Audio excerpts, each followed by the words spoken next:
Good morning, everybody. How's everybody doing today? I can't believe that there's 4 days until Thanksgiving in 2020. And we'll remember this one for a while, I bet. And that's crazy to think about that. The year is just almost over. And man, so I just wanted to talk about a little bit more about trust God. Do you trust God enough to be thankful and rejoice in all circumstances? That's all circumstances. Yes or no?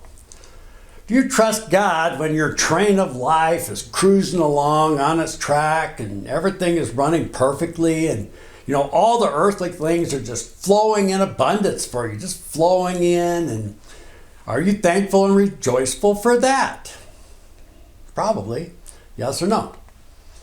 Do you trust God enough if you were put in jail tomorrow or this afternoon maybe for believing in Jesus? Just believing in Jesus, you're put in jail. Would you be thankful and rejoicing for that? Yes or no? Do you trust God enough that the threat of death, would you still be thankful and rejoicing for that, threat of death? Yes or no?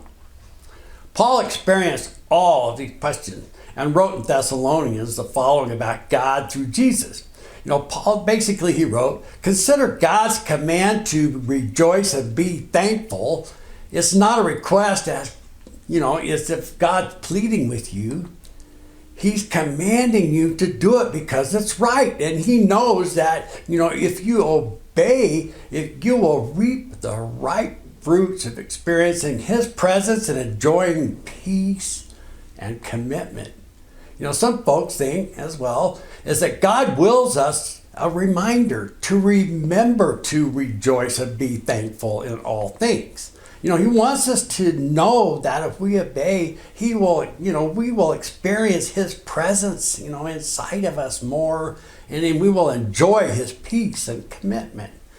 So fast forwarding, into today's reality as far as that goes, and speaking of fast, how is your fasting going? Are you all done with that? Or, if there might be someone out there who actually picked out the 40-day no water or food method, and if you are still listening to this, please call me. 40 days, no food, no water. Whew. That'd be crazy. It's not crazy, it's very biblical, but it would be difficult in this day and age, I think, So fasting, basically to the day.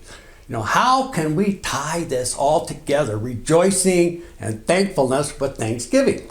Pretty easy, but right now the virus is messing with families and get-togethers, mass, 6-foot distancing, limited people in your home. Should you have a large family get-together? Should you travel? Now the in God we trust is coming front and center right before our eyes right now, especially at Thanksgiving. What do you do? What do you do? I know what we should do. Paul told us. It's kind of hard sometimes to follow these things and to do what the Bible says to do, but we need to look to Jesus and pray to him for wisdom. And then you rejoice and be thankful to God for all things.